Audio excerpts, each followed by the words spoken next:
Britain is currently fiercely negotiating a post-Brexit trade deal with the EU, but what is your preferred outcome from the negotiations?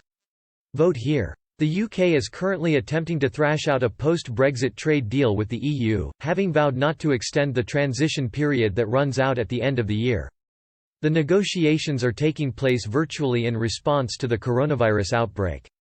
But little progress has been made over the past few months, as the two sides failed to agree on key issues such as fishing and border checks in Northern Ireland.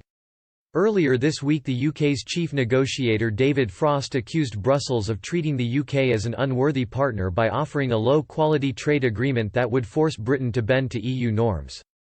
In a stark letter to his EU counterpart Michel Barnier, Mr Frost said Brussels' proposal that EU state aid rules be part of British law is egregious and simply not a provision any democratic country could sign. The UK negotiators are vying for a similar trade deal to the one signed with Canada. Previously, Boris Johnson has said when it comes to trade with the EU after Brexit, we want a comprehensive free trade agreement, similar to Canada's. The deal struck between the EU and Canada, known as the Comprehensive Economic and Trade Agreement (CETA), lifts 98% of tariffs on imports between the two parties, and was a significant move towards free trade. But Boris Johnson wants to take the Canada-style agreement further, to include concessions on fishing, aviation, security and foreign policy coordination. Fishing has become the main sticking point in the negotiations, as the EU is demanding access to Britain's fishing waters. Another option being discussed is a Norway-style deal, which will leave the UK more closely tied with the EU.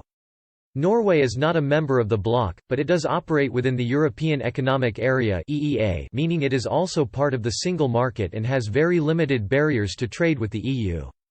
If the UK pursued such a route, it would mean its trade relations with its nearest neighbours could remain pretty much as they are now.